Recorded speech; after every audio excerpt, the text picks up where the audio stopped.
Bakhmut में Wagner लड़ाकों का विध्वंसक प्रहार देखने को मिला है। पूर्वी इलाके में यूक्रेनी फौज पर आक्रामक हमला किया है। यहां पर रूसी जवानों ने हॉवित्जर तोपों से बरसाया है अंधाधुंध बारूद।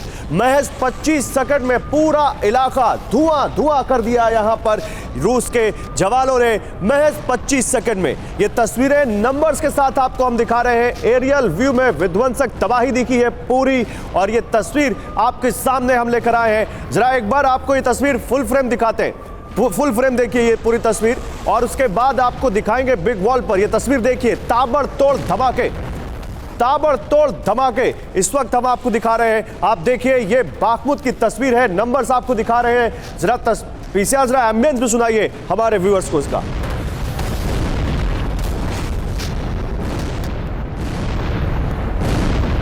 1 2 3 4 5 6 7 8 इतने धमाके हैं आप गिनते रह जाएंगे। ये बाखमुत में रूस ने धमाके किए हैं। रूस ने किस तरह से यहां पर एक के बाद एक धमाके किए आप इन तस्वीरों में देख सकते हैं। ये बाखमुत में किस तरह से रूस ने यूक्रेन की पोजीशंस पर अंधाधुंध हॉवित्जर तोपों से बारूद बरसाया। जरा बिग वॉल पर दीजिए मुझे विजुअल, मैं दिखाता हूं यहां पर अपने व्यूअर्स को एक एक फ्रेम यहां पर, तब आपको समझ में आएगा कि आखिर ये किस तरह से युद्ध की असली तस्वीर है। ये देखिए ये ताबड़तोड़ धमाके, 1 2 3, इसके बाद आप देखिएगा चौथा धमाका वहां पर, पांचवा धमाका वहां पर हो रहा है। आप देखिए धमाके जहां हो रहे हैं वहां पर धुआं भी उठ रहा है। फिर छठा धमाका इधर होता है, और इसके बाद देखिए सातवां वहां पर, आठवां, नौवां, 10वां, फिर देखिए आप देखिए यहां पर ये आप देखिए नीचे धमाका एक हो रहा है, 11वां धमाका वहां पर, 12वां, 13वां, 14वां। ये धमाके नहीं है, ये युद्ध की असली तस्वीर है। पूरा इलाका आप देखिए जहां पर बिल्कुल हरा भरा इलाका था वो कैसे धुआं धुआं हो जाता है। ये है बाखमुत में यूक्रेन की पोजीशंस पर रूस का हमला हॉवित्जर से। ये तस्वीरें आपको बता रही हैं कि कैसे इस वक्त यूक्रेन में खासकर बाखमुत में एक के बाद एक हो रही है तमाम धमाके, बता रहे हैं कि रूस ने कितना ज्यादा बारूद वहां पर बरसा दिया है। ये तस्वीर एक बार फिर से जरा एम्बियंस के साथ दिखाइए पीसीआर, फुल फ्रेम दिखाते हैं आपको ये तस्वीर। एक बार फिर से ये तस्वीर देखिए आप, ये तस्वीर बाखमुत से आई है। बाखमुत में क्या इस वक्त रूस ने बारूद का बिल्कुल आप कह सकते हैं बारूद की बारिश कर रखी है, और अपने हथियारों के गोदाम का मुंह किस तरह से खोल रखा है। आप देखिए ये एक बहुत बड़ा विध्वंसकारी वीडियो रूस ने बाखमुत में किस तरह से, और ये ड्रोन से लिया गया वीडियो है जो बताता है कि किस तरह से आप देखिए यहां पर बाखमुत में रूस ने बारूद बरसा कर रख दिया।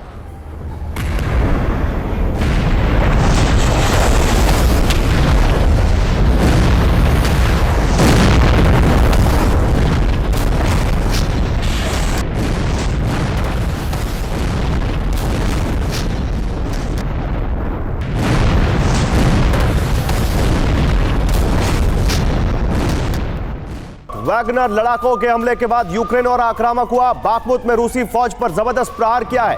कई जगहों पर रूसी सैनिकों को टारगेट किया, रॉकेट और हॉवित्जर तोपों से भी हमला किया है।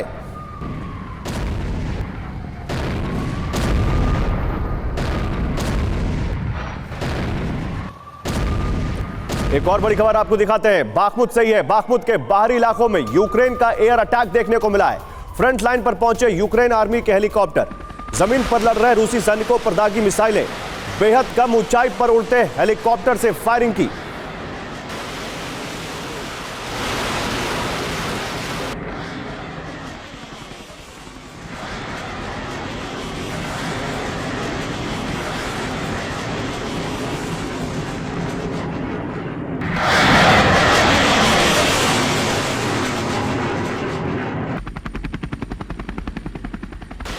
एक और बड़ी खबर बाखमुत से जंग की एक और विध्वंसक तस्वीर आपको दिखाते हैं, फिर दरार के बारे में बात करेंगे। शहर में रूस और यूक्रेनी जवान आमने सामने आ गए हैं।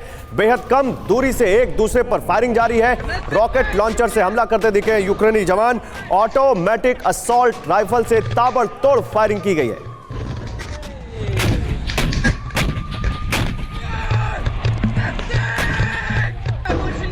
तो आइए जल्दी से आपको बिग वॉल पर ही तीनों तस्वीरें दिखाते हैं किस तरह से यहां पर इस वॉर में बाखमुत में कैसे इस वक्त बहुत बड़ी जंग चल रही है। फिर जो आप पढ़ रहे हैं बार बार दरार, ये दरार क्या है दिखाएंगे आपको, लेकिन पहले जरा ये देखिए यूक्रेन ने कैसे रॉकेट दागे बाखमुत में, ये उसकी तस्वीर आपको क्लोज करके भी दिखाएंगे। रूसी सेना के जवान आपको इस लाल घेरे में दिख रहे हैं और यहीं पर वो हमला कर रहे हैं। यहीं पर किस तरह से यूक्रेन ने रॉकेट दाग कर उनको निशाना बनाया है आप देखिए। और बड़ी बात यह है कि दिन हो या रात हो, ये वॉर लगातार जारी है। ये रात की फुटेज है जिसको इस वक्त हम आपको दिखा रहे हैं। इसके बाद आप इधर आइए, ये तस्वीर देखिए, यहां पर यह है हेलीकॉप्टर से हमले की तस्वीर। और ये तस्वीरें वो वही सरकारें ही जारी करती हैं जिस देश की सरकार का ये हेलीकॉप्टर होता है।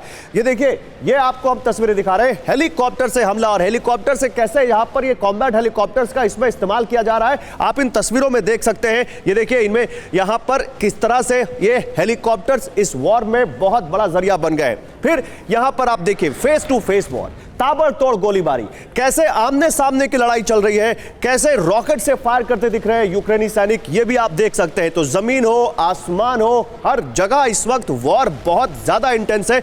या देखिए आप ये किस तरह से ये यूक्रेनी सैनिक यहां पर अपने आप को बचाते भी दिख रहे हैं और सामने दुश्मन को लगातार निशाना बनाते भी दिख रहे हैं। रूसी टैंक ने कैसे यूक्रेनी टैंक पर हमला किया, कीचड़ में फंसा हुआ था यूक्रेनी आर्मी का टैंक, रूसी टैंक ने बेहद करीब से आकर गोला दागा। रूसी हमले में यूक्रेन का टैंक तबाह हो गया, बाल बाल बची यूक्रेनी सैनिक की जान। ये देखिए, ये यूक्रेनी टैंक कीचड़ में फंस गया और उसके बाद रूसी टैंक ने बहुत पास से आकर उसको किस तरह से निशाना बनाया आप देखिए। हालांकि एक यूक्रेनी सैनिक की जान बाल बाल बच गई इस हमले में।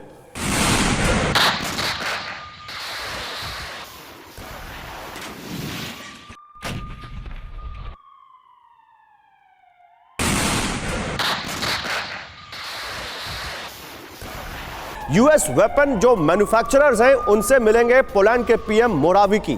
3 दिन की उनकी यह यात्रा है जिसमें वो बाइडेन और कमला हैरिस से भी मिलेंगे। उनका कार्यक्रम है। मोराविकी को यूक्रेन के बाद पोलैंड पर रूस के हमले का डर है। रूस की हिट लिस्ट पर सबसे पहले पोलैंड है और अगर ये वहां पहुंच रहे हैं इसका मतलब या तो वो कुछ हथियारों की बात करेंगे या इसके अलावा वो वहां पर कुछ ऐसा जरूर मांगेंगे जो उनकी पोजीशन को थोड़ा मजबूत करे, उनके डिफेंस को थोड़ा और मजबूत करे। क्योंकि एकदम से वहां पर जाना, वो भी इस तरह से वहां पर सबसे मुलाकात करना और फिर डिफेंस मैन्युफैक्चरर से मिलना, आप इसको कैसे देखते हैं एवीएम श्रीवास्तव साहब? देखिए, ऐसा है कि अगर आप देखेंगे यूरोप को, खास तौर से ईस्टर्न यूरोप में जो पुराने ऐसे देश हैं जो पहले जुड़े हुए थे सोवियत यूनियन से, चाहे वो एस्टोनिया हो, चाहे पोलैंड हो, चाहे रोमानिया हो, इन सबको आप देखते हैं कि ये लोग एक तरीके से एक अलग रुख लेते हैं। जो आपने दरार की बात की है उसके ऊपर मैं कह रहा हूँ। और जो फ्रांस है, जर्मनी है, इन लोगों का रुख थोड़ा अलग रहता है। ये चाहते हैं कि उनके यहाँ जो फाइनेंशियल क्राइसिस हो रही है इस वॉर की वजह से वो ख़त्म हो, उनके सिटीजन जो हैं वो परेशानी में हैं, तो वो एक अलग स्टैंड लेने की कोशिश करते हैं। जैसे फ्रांस के राष्ट्रपति ने चाइना की विजिट की क्योंकि उनके साथ बहुत सारा ट्रेड है, बहुत सारा व्यापार है। तो अगर इन दोनों में देखते हैं, पोलैंड खास तौर से इस कोशिश में लगा हुआ है कि ये वॉर जो हो रही है अगर वो कंटेन नहीं होती है, रशिया उसमें किसी तरीके से अगर विनर साबित होता है तो पोलैंड के ऊपर भी प्रेशर आएगा क्योंकि उन्होंने बहुत वेपन्स की सप्लाई की है। नेटो कंट्रीज में दरार दिख रही है। मैक्रो के बयान को अमेरिका ने शर्मनाक बताया है। मैक्रो ने कहा था कि यूरोप को अमेरिका की निर्भरता छोड़नी होगी। ताइवान के मुद्दे पर यूरोप को दूर रहने की सलाह दी थी मैक्रो ने और अमेरिका से इस पर बहुत स्ट्रांग रिएक्शन आया है। मैक्रो ने कहा था कि अब हम यूरोप क्यों अपनी नाक इस ताइवान के मुद्दे में घुसाए। अमेरिका ने इस पर बहुत स्ट्रांग रिएक्ट किया है और इसीलिए आज हम बोल रहे हैं कि क्या ये दरार पड़ रही है नेटो में उस वक्त जब एक वॉर चल रही हो और नेटो फुली सपोर्ट कर रहा हो एक पक्ष को, उधर दूसरे पक्ष की तरफ जो देश खड़ा दिखता हो उसी के पास जाकर मैक्रो ने जो बात कह दी है यह बहुत बड़े सवाल खड़े करती है। आइए जरा बिग वॉल पर बात करते हैं। क्या मैक्रो की वजह से नेटो में दरार पड़ेगी? क्या जिनपिंग और मैक्रो की मुलाकात इस दरार की सबसे बड़ी वजह है? फ्रांस के राष्ट्रपति का बयान, यूरोप को अमेरिका पर निर्भर होने की आदत छोड़नी होगी। अमेरिका ने क्या प्रतिक्रिया दी है? मैक्रो का बयान बेहद शर्मनाक, अमेरिका के एक धड़े से प्रतिक्रिया आई है। इसके बाद यूरोप को चीन के साथ अमेरिकी टकराव में नहीं पड़ना चाहिए। अमेरिका की तरफ से रिएक्शन है कि चीन कम्युनिस्ट पार्टी पश्चिम के लिए एक चुनौती है। ताइवान के मुद्दे पर अमेरिका का साथ देने से बचे यूरोप। इधर अमेरिका की प्रतिक्रिया, चीन वैश्विक शक्ति संतुलन के लिए एक बढ़ता खतरा है। अब अमेरिका की राह में चीन का रोड़ा तो हम सब जानते हैं, किस तरह से चीन और अमेरिका एक दूसरे के जानी दुश्मन है। लेकिन जरा हाल फिलहाल में जो कुछ हुआ वो समझिए आप। मिडिल ईस्ट में चीन ने क्या किया? मिडिल ईस्ट में ईरान और सऊदी अरब को चीन ने साथ लाकर खड़ा किया, उनकी दोस्ती कराई। उसके बाद यूरोप में क्या किया? यूरोप के सबसे ताकतवर देश फ्रांस से जिस तरह से उसकी दोस्ती हुई है और जिस तरह से उन्होंने उसके बाद यहां पर आकर बातें कही हैं, यह अमेरिका के लिए एक झटका माना जा रहा है। और यूक्रेन युद्ध, रूस को हथियारों की सप्लाई तो लगातार वो कर ही रहे हैं, और इससे क्या असर होगा, क्या होगा इसका असर आप समझिए। मिडिल ईस्ट में अमेरिका का प्रभुत्व कम होगा, जो कि अब अमेरिका के लिए एक चुनौती दिख रहा है। यूरोप में अमेरिका के एग्जिट का रास्ता यहां पर तैयार होगा, और इधर युद्ध में अमेरिका के हथियारों का भी एक बहुत बड़ा यहां पर चुनौती दिखती है। अब मिडिल ईस्ट में चीन का राजनीतिक और आर्थिक दबदबा बढ़ता दिखाई दे रहा है। यूरोप में अमेरिका से बगावत का मतलब नेटो का खेल खत्म, और इसके अलावा रूस के खिलाफ नेटो कभी नहीं जीत पाएगा अगर इस तरह से उसके अंदर दरारें आएंगी। जनरल सिवाच, आपके पास आता हूं, फिर प्रोफेसर अमिताभ जी के पास आऊंगा। जनरल सिवाच, आप इसको कैसे देखते हैं? क्या आपको लगता है कि ये एक इस वॉर के दौरान टाइमिंग को अगर देखें तो मैक्रो ने कुछ गलत कह दिया क्या?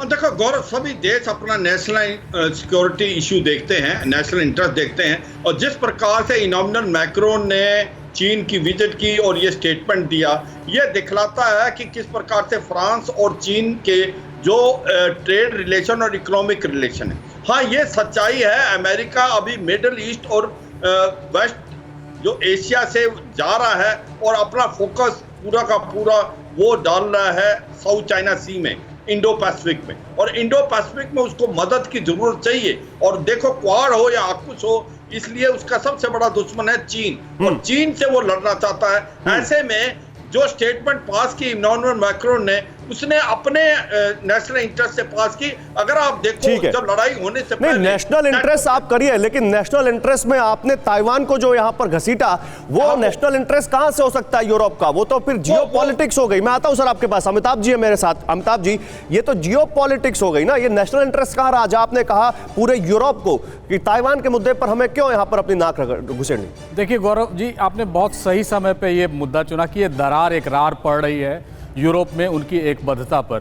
देखिए, मैक्रोन सबसे ज़्यादा आहत हुए थे जब अमेरिका और ब्रिटेन से डील करके ऑस्ट्रेलिया ने उनकी पनडुब्बियों का व्यापार बंद कर दिया था और उनसे न्यूक्लियर सबमरीन खरीदने लगे थे। ये पहली दरार पड़ी थी फ्रांस और ट्रांस अटलांटिक रिलेशंस में। दूसरी दरार पड़ी जब मैक्रोन बार बार ये कहते रहे हैं कि हमें समझौते का एक रास्ता खोलना चाहिए, हमें बातचीत करनी चाहिए, वो उस पर कोई ध्यान नहीं दे रहे हैं। अब मैक्रोन पहुंच गए चीन और ये कहने लगे कि हमें यूक्रेन युद्ध में हस्तक्षेप करना चाहिए और चीन की इसकी मदद लेनी चाहिए। लेकिन इमैनुअल मैक्रोन अपनी वो लाइन क्रॉस कर गए जो उन्होंने नहीं करनी चाहिए थी, कि वो ताइवान को उन्होंने कह दिया कि इसमें यूरोप को नहीं पड़ना चाहिए। उर्सुला वॉन डर लेयन भी उनके साथ गई थी, यूरोपियन यूनियन कमिश्नर। तो कहने का मतलब है एक दरार पड़ी है, इसके लिए जिम्मेवार और कोई नहीं है, इसके लिए जिम्मेवार अमेरिका। लेकिन फिर इसका असर क्या होगा? एनवीओ जोन में जबरदस्त जंग जारी है, अब ये तस्वीर आपको देखनी चाहिए। फिर इस दरार पर अभी और बात करेंगे। रूस यूक्रेन के सैनिक आमने सामने आ गए हैं, घने जंगलों में हो रही है जबरदस्त फायरिंग एनवीओ जोन में। ये उसकी तस्वीरें आपको हम दिखा रहे हैं।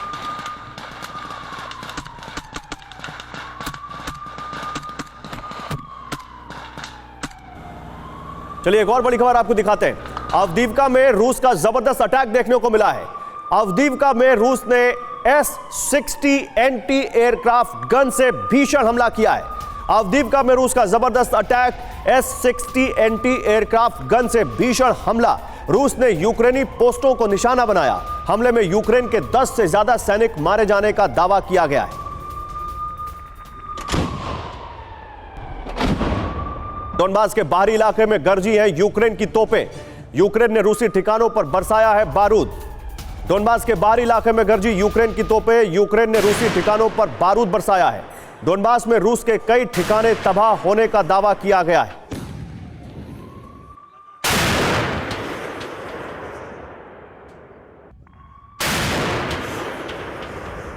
चीन और ताइवान में तनाव के बीच अभी की बड़ी खबर, साउथ चाइना सी पहुंचा है अमेरिकी वॉरशिप यूएसएस मिलियोस। और ये वहां पर पहुंचकर क्या मैसेज दे रहा है? यूएसएस मिलियोस के आने से साउथ चाइना सी में खलबली मच गई है।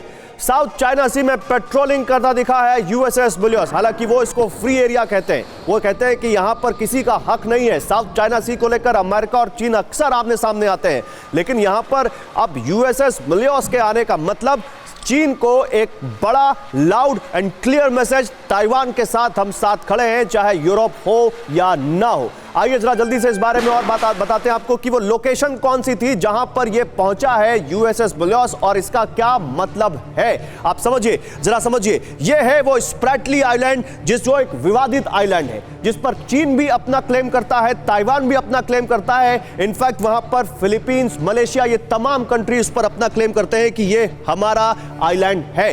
ताइवान को आप वहां देख रहे हैं उसकी पोजीशन, चीन को आप देख रहे हैं, ये साउथ चाइना सी देख रहे हैं और इसके बिल्कुल करीब से ये यूएसएस मिलियोस यहां से निकलता हुआ गया है, जिसको आप यहां से थोड़ा और इधर से देखिए, आप ध्यान से देखिए। चीन, ताइवान, ये स्प्रैटली आइलैंड जो विवादित है, जिस पर तमाम देश, चीन और ताइवान तो अपना दावा करते ही हैं, साथ ही फिलीपींस, मलेशिया समेत कई देश कहते हैं कि ये हमारा है। और यहां से ये यूएसएस मिलियोस यहां से गुजर रहा है, जो चीन को बिल्कुल समझ में नहीं आया है, पसंद नहीं आया है। अब इसका क्या मतलब है? समंदर में क्या संग्राम हो सकता है? क्या अब उसकी तैयारी एक और वॉर फ्रंट की हो रही है? समझिए, यूएसएस मिलियोस साउथ चाइना सी में पेट्रोलिंग करता दिखा। फ्रीडम ऑफ नेविगेशन ऑपरेशन के तहत यह युद्धपोत यहां पर आया। जिस इलाके में मिलियोस दिखा है उस पर चीन का दावा है।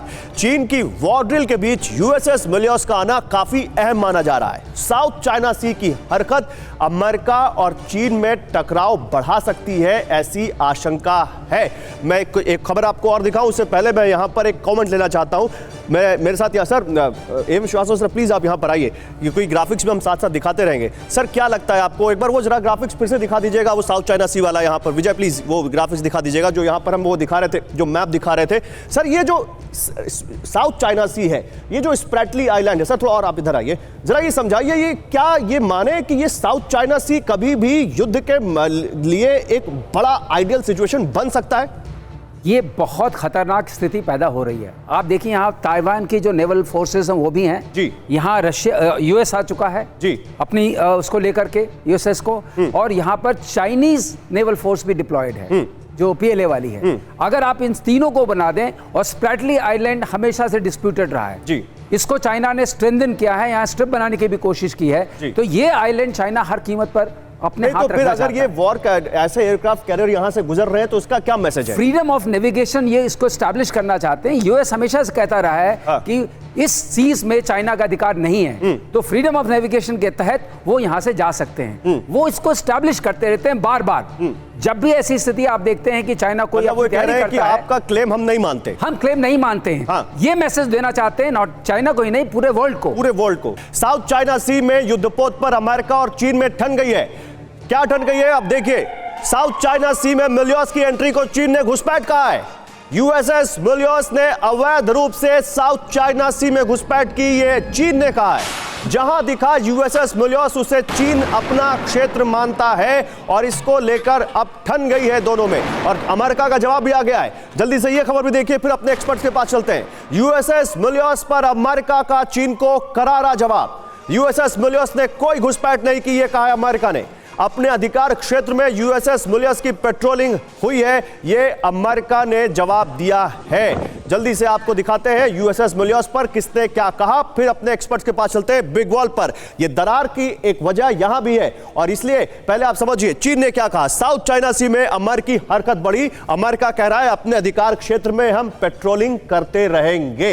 इसके अलावा यूएसएस मिलियोस ने अवैध रूप से घुसपैठ की, चीन ने यह कहा। अमेरिका ने कहा कि यह अंतरराष्ट्रीय सीमा में था, हमने कोई घुसपैठ नहीं की, फ्रीडम ऑफ नेविगेशन के तहत हम वहां पर गए। चीन ने कहा law of the sea convention का उल्लंघन है यहां पर। अमेरिका कह रहा है तय सीमा से 12 नॉटिकल मील दूर हमारा युद्धपोत रहा, जो लॉ कहता है कि यहां पर कोई भी आ जा सकता है। जनरल सिवाच, क्या ये माने? ये देखिए, ये आज पहली बार नहीं है, ये हमेशा होता आया है। साउथ चाइना सी को लेकर एक बहुत बड़ा बिजनेस रूट भी है वो, और ये हम सब जानते हैं, ये भी एक बहुत बड़ा कारण है इन दोनों देशों के बीच इस दरार का, या कहें इस लगातार एक दूसरे पर आरोप प्रत्यारोप का। लेकिन क्या आपको लगता है कि जब एक वॉर चल रही है, उसी दौरान ये वॉर फ्रंट इतना इतना हॉट क्यों होता जा रहा है? क्या है इसके पीछे की रीजनिंग? क्या मैक्रो की इस विजिट से भी इसको जोड़ेंगे क्या? देखो, मुझे लगता नहीं। देखो, सच्चाई यह है कि अगर आप इंडो पैसिफिक को लेके चलें तो अमेरिका बोलता जा रहा फ्री, ओपन और इंक्लूसिव इंडो पैसिफिक ही हमारा इरादा है। Freedom of navigation, rule based international order, maintaining territorial integrity and sovereignty of all nation including minor island nation. और चीन इसको मानता नहीं, इसीलिए क्वाड बना है, इसीलिए AUKUS बना है। अमेरिका कहता है कि पूरा का पूरा इंडो पैसिफिक इंटरनेशनल वाटर पे है और ये 70% वर्ल्ड का ट्रेड यहाँ से जा सकता है। तो जो चीन है वो अपनी दादागिरी नहीं कर सकता। यहाँ पर इंटरनेशनल वाटर है। हमारे पहले भी युद्धपोत USS निम्तिन, USS रोनाल्ड रीगन वहीं डिप्लॉयड थे जहां पर USS मिलियस आया है। तो ये सच्चाई है कि चीन को बताया जा रहा है कि आप नहीं कर सकते अपनी दादागिरी, ये इंटरनेशनल वाटर है और अमेरिका शिप यहां चलेगी। मैं एक चीज बताना चाहूंगा गौरव, क्योंकि अभी जो साई इंग वेन जो अमेरिका में गई हैं, ताइवान की जो प्रेसिडेंट थी, उसके बाद चीन जो है बहुत एग्रेसिव हो गया है। उसके चारों तरफ घूम के उसने जो वार ड्रिल की है, जिस प्रकार से सिमुलेट किया है, अगर हमें ताइवान को लेना पड़ा तो ऐसे में अमेरिका काउंटर करना चाहता है। रूस ने यूक्रेनी एयर डिफेंस सिस्टम को तबाह किया है। रूसी सेना ने बक M1 के परखच्चे उड़ा दिए हैं। देखिए, वॉर पर चलते हैं। बहुत बड़ी खबर है वॉर से, लेकिन पहले वॉर जोन से आ रही है तस्वीरें देखिए। रूसी सेना ने बक M1 के परखच्चे उड़ा दिए। बक M1 में दिखा जबरदस्त धमाका।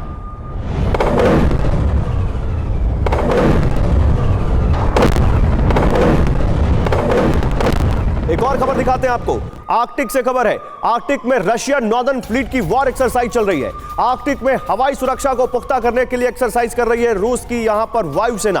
और इस वॉर एक्सरसाइज में 1800 जवान और 400 फाइटर जेट्स शामिल हैं। और आर्कटिक में ही इसी जगह पर थोड़े दूर अमेरिका की भी एक वॉर एक्सरसाइज चल रही है। हालांकि ये देखिए, ये रूस की वॉर एक्सरसाइज की तस्वीर है। ये सुखोई जो उनके वहां पर खड़े हैंगर्स में, उनको आप देख सकते हैं। ये फाइटर जेट्स जो रूस के हैं, वहां पर 400 फाइटर जेट्स के साथ रूस एक वॉर एक्सरसाइज कर रहा है। ये तस्वीरें हम आपको दिखा रहे हैं, ये रूस की वॉर एक्सरसाइज की तस्वीरें हैं। एवं श्रीवास्तव, ये तस्वीरें हम चलाते रहेंगे। सर, ये मुझे बताइए, ये वॉर एक्सरसाइज किस लिए की जाती है? देखिए, ये वॉर एक्सरसाइज इस समय जो की जा रही है तो उसके दो मतलब होते हैं हमेशा। पहला मतलब तो ये है कि प्रिपेयर्डनेस, जो आप कहना चाहेंगे कि आप अपने को प्रिपेयर कर रहे हैं, किस तरह की आपकी टैक्टिस होगी, क्या आपका डिफरेंट वेपन से जब आप सामना करेंगे तो उससे कैसे अपने आप को बचाएंगे। ये तो एक जेन्युइन चीज होती है जो हर आर्म फोर्सेस में होता रहता है। लेकिन इस वक्त एक संदेश देने का भी माजरा है कि अगर आप इस वॉर की इंटेंसिटी बढ़ाते हैं, आपने एक खास चीज नोटिस की होगी, आजकल जैसे जैसे विंटर रिसीड कर रहा है, ग्राउंड मोबिलिटी बढ़ रही है क्योंकि ग्राउंड अब हार्डन हो चुकी है, दोनों फोर्सेस में टकराव बढ़ रहा है। उस टकराव के पटाख शेप में अगर आप इसको देखिए तो आपको लगेगा बिल्कुल सही चीज की जा रही है रशिया के दृष्टिकोण से। वो दिखाना चाहते हैं कि हम सजग हैं, सतर्क हैं और सक्षम हैं, तैयार हैं हम। अमेरिकी पत्रकार ने ज़ेलेंस्की के नेतृत्व पर सवाल उठा दिए हैं। क्या ज़ेलेंस्की अपने जासूसों पर नियंत्रण खो रहे हैं? ये एक अमेरिकी पत्रकार ने सवाल उठाए हैं। बेलारूस में मौजूद रूसी प्लेन पर रिपोर्ट के बाद ये सवाल उठे हैं। रिपोर्ट में खुलासा हुआ है कि यूक्रेनी जासूस ने एक रूसी प्लेन पर अटैक किया था और बड़ी बात यह है कि यूक्रेन की सरकार से इस हमले की इजाजत नहीं ली गई थी। जल्दी से इस बारे में आपको बताते हैं। देखिए, क्या ज़ेलेंस्की नियंत्रण खो रहे हैं, एसबीयू से अपना नियंत्रण खो रहे हैं? यूएस के पत्रकार ने यह सवाल उठाए हैं। कौन है वो यूएस के पत्रकार? यूएस के पत्रकार ने यह सवाल उठाए, सागर एंजेती ने यह सवाल उठाए। वजह क्या है? रूस पर यूक्रेनी हमले से जुड़ी एक रिपोर्ट लीक हुई है। उस रिपोर्ट में क्या कहा गया है? बेलारूस में मौजूद रूसी A-50 प्लेन पर हमला हुआ। हमले के आरोप में एसबीयू एजेंट गिरफ्तार हुआ, जो कि एक जासूसी एजेंसी है यूक्रेन की। यूक्रेन का दावा, हमले की इजाजत सरकार से नहीं ली गई। तो फिर किसने कहा वो हमला करने को? यूक्रेन की इंटेलिजेंस एजेंसी है एसबीयू। हमले के बाद कुछ सुलगते सवाल हैं। सवाल नंबर 1 यहां पर, क्या सेना और एजेंसियां ज़ेलेंस्की से नाखुश हैं? क्या सवाल नंबर 2, ज़ेलेंस्की सीक्रेट एजेंसियों से नियंत्रण खो रहे हैं? सवाल नंबर 3, इसके पीछे रूस की भी कोई साजिश है क्या? और सवाल नंबर 4, ज़ेलेंस्की के खिलाफ क्या बगावत शुरू हो चुकी है? अमिताभ जी, सीधे आपसे पास आऊंगा। आपको इन चारों में से कौन सा सवाल लगता है ज़ेलेंस्की के लिए मौजूद यहां पर? देखिए, अभी जो हाल में जो कुछ क्लासिफाइड इंफॉर्मेशन लीक हुई है अमेरिका में, पेंटागन में, उसमें भी इस बात को बहुत पॉइंटेडली कहा गया है। उसमें कहा गया है कि यूक्रेन की जो पॉलिटिकल सिस्टम है उस पर ज़ेलेंस्की के अलावा कोई दूसरा आदमी नहीं है। दूसरा, अमेरिकन सरकार जो है वो जेलेंस्की पर भी नजर रख रही है, उनके कैबिनेट मिनिस्टर्स पर भी नजर रख रही है। यानी कहीं ना कहीं एक यूनिफाइड कंट्रोल जो जेलेंस्की का है वो नहीं है, और बहुत एक्टिवली टेबल पे बैठ के जेलेंस्की के साथ अमेरिकन कोऑर्डिनेट करते हैं कि ये युद्ध को कैसे लड़ा जाए। तो कंट्रोल खोने का मतलब ये भी है कि जितना करप्शन यूक्रेन में, हमने इसके पहले भी देखा है कि करप्शन में कई लोगों को उन्होंने बर्खास्त किया। तो ये तो फिर सर कुछ भी हो सकता है, वो जासूस कुछ भी हमला करे और उसका रिपरकशन क्या हो भगवान जाने। बिल्कुल, जासूस ये जो जिसे हम कहते हैं जासूसी जो कह रहे हैं, वो नेशनल इंटरेस्ट या एक्सट्रीम पेट्रियोटिज्म का भी तरीका है कि किसी ना किसी तरह उनको आहत करना है। अगर इसमें कोई एक सोल्जर बंदूक उठा के बिना कमांड के फायर भी करे तो भी ये एक उल्लंघन माना जाता है आर्मी का। और जिस तरह की यूक्रेनियन आर्मी को ट्रेनिंग मिली है उसमें ज्यादातर वॉलंटियर्स हैं, तो वो कुछ भी करने को तैयार हो सकते हैं। रूस और यूक्रेन जंग पर बहुत बड़ा खुलासा हुआ है। यूक्रेन के हथियारों का भंडार मई तक खाली हो जाएगा।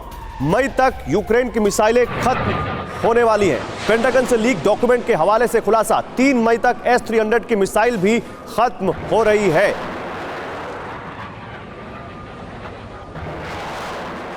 चलिए एक और बड़ी खबर है, लीक हुए दस्तावेज से अमेरिका में हड़कंप मच गया है। लीक डॉक्यूमेंट से बेहद गंभीर खतरा, पेंटागन ने कहा है। लीक दस्तावेज से राष्ट्रीय सुरक्षा खतरे में पड़ जाएगी, यह कहा पेंटागन ने। दस्तावेज के जरिए गलत सूचना फैलने की आशंका है। दस्तावेज की जानकारियों को बदला गया, यह कहा है पेंटागन ने।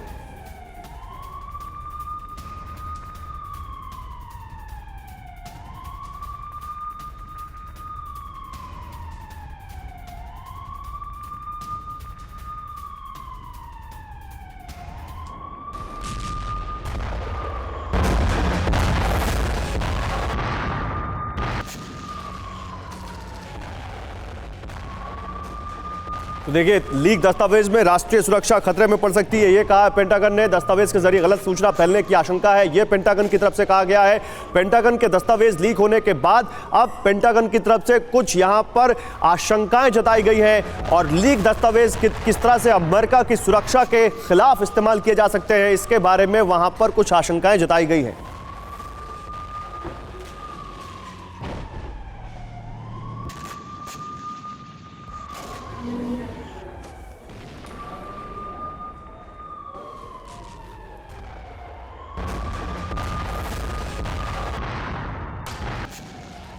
तो लीक हुए दस्तावेजों से अमेरिका में हड़कंप मच गया है, और लीक डॉक्यूमेंट से बेहद गंभीर खतरा, यह कहा है पेंटागन ने।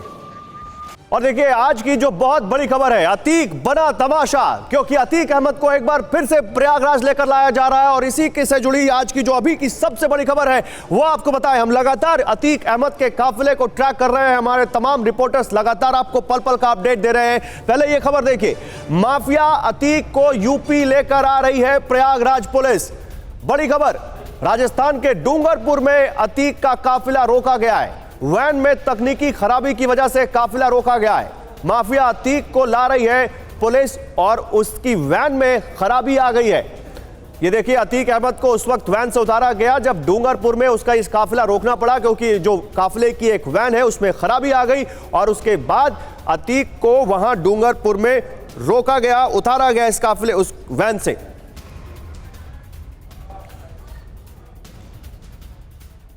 और सचिन पाटिल हमारे संवाददाता इस वक्त हमारे साथ जुड़े हुए हैं, सीधे उनके पास चलते हैं। सचिन, अभी बताइए अतीक अहमद कहां है?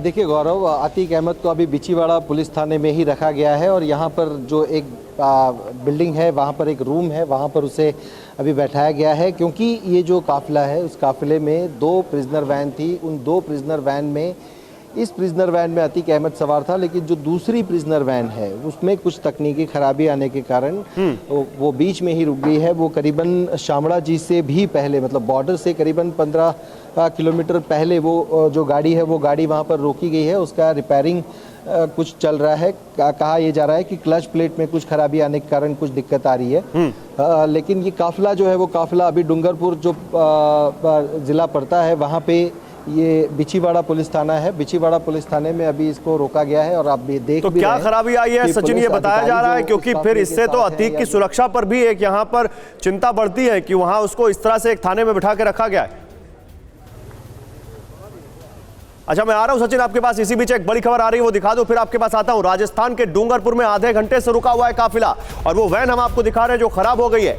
अतीक को बिछीवाड़ा, डूंगरपुर के बिछीवाड़ा थाने के अंदर रखा गया है। राजस्थान में एंट्री से पहले ही वैन में खराबी आ गई है। तो ये थाना दरअसल में जो हम आपको बता रहे हैं, ये गुजरात का थाना, अगर मैं गलत नहीं हूं। सचिन से पूछ लेते हैं। सचिन, ये गुजरात का थाना है या राजस्थान का थाना है?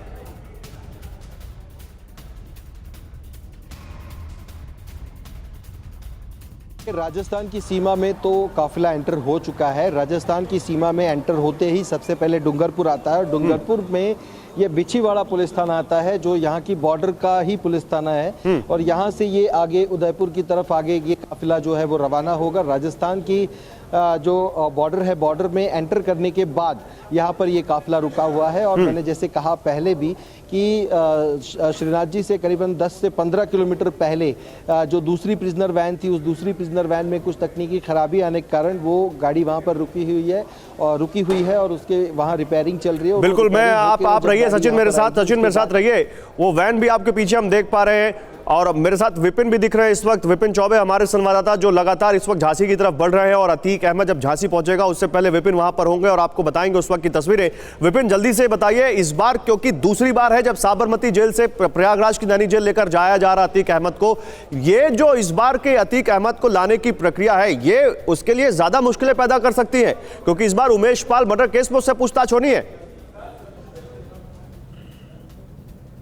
बिल्कुल, देखिए पिछली बार उसको सजा सुनाई जानी थी, कोर्ट में पेश करना था। सजा सुनने के बाद वापस उसको साबरमती जेल ले जाया गया, लेकिन इस बार जब वो उसको ले जाया जा रहा है तो ये बात निश्चित है कि अब साबरमती जेल उसको वापस नहीं लाया जाएगा। मतलब आगे का उसका जो सफर है वो उत्तर प्रदेश की जेलों में कटना है। अतीक अहमद ये जानता है कि सत्ता परिवर्तन होने के बाद अब वो दौर आया है जब सरकार ने प्रॉम्प्ट एक्शन लिया है। सरकार बिल्कुल हाथ धोकर पीछे पड़ गई है कि सजा दिलाकर माफिया राज का अंत करना है। बार बार स्टेटमेंट जारी किए जाते हैं, इसीलिए आज भी जब जेल से निकला अतीक अहमद तो डरा हुआ था, बिलबिलाया और यह कहता हुआ नजर आया कि मुझे मारने की साजिश है। लेकिन उमेश पाल हत्याकांड में अब उसको पेश किया जाएगा, और पेश करने के बाद वो होगा जो अब तक इतिहास में नहीं हुआ। मतलब 43 साल का जो आतंक था उसके खात्मे की तरफ बढ़ रहा है। उसकी पहली कील ठोकी जा चुकी है। बायोमेट्रिक लॉक वाली वैन से अतीक को लाया जा रहा है। इस बार सावधानियां ज्यादा बरती गई, लेकिन अब मशीन है और वो खराब हो सकती है। शायद यही कारण रहा होगा, क्योंकि वो वैन पिछली बार तो खराब नहीं हुई थी जो इस बार खराब हुई है।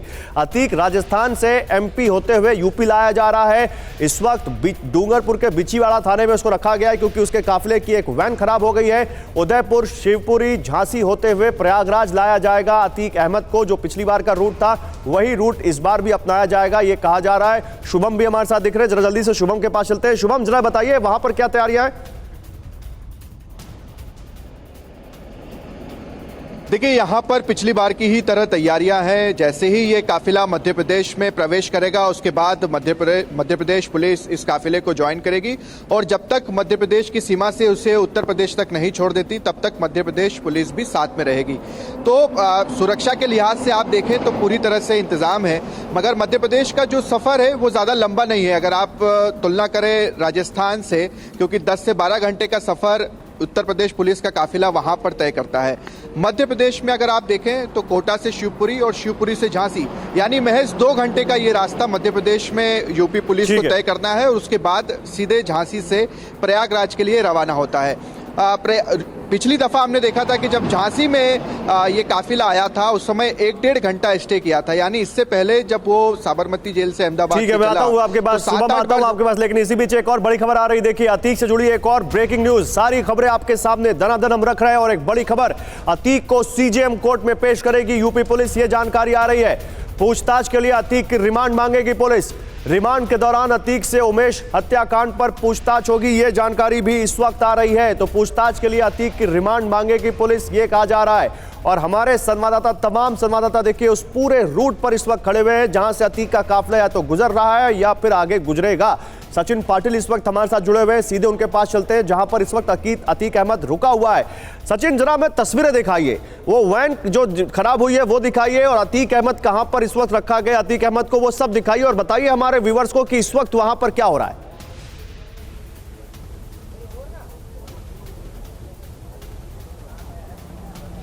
देखिए गौरव, सबसे पहले तो मैं ये जो वैन है वो वैन जिसमें अतीक अहमद सवार है, जो वैन खराब हो चुकी है वो वैन तो अभी पीछे है, उसका रिपेयर होगा और रिपेयर होने के बाद वो जो वैन है वो वैन यहाँ पर पहुँचेगी और यहाँ से ये काफिला जो है वो काफिला प्रयागराज के लिए आगे की ओर रवाना होगा। तो इस वैन में अतीक अहमद था, जो वैन अभी भी ठीक है, यहाँ से वो आगे जाएगी।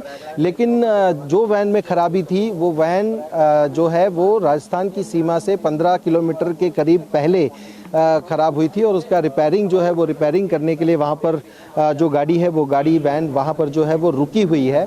अतीक अहमद को फ़िलहाल जो यहाँ का एक जो पुलिस थाना है बिछीवाड़ा पुलिस चौकी जो है यहाँ पर उसको रखा गया है और ये जो रूम आप देख रहे हैं जहाँ पर अतीक अहमद जो है उसको वहां पर बैठाया गया है। ठीक है सचिन, आपका बहुत शुक्रिया। हमारे तमाम संवाददाता इस वक्त चप्पे चप्पे पर है और आपको हर जानकारी दे रहे हैं अतीक अहमद को इस बार साबरमती से प्रयागराज लाने की।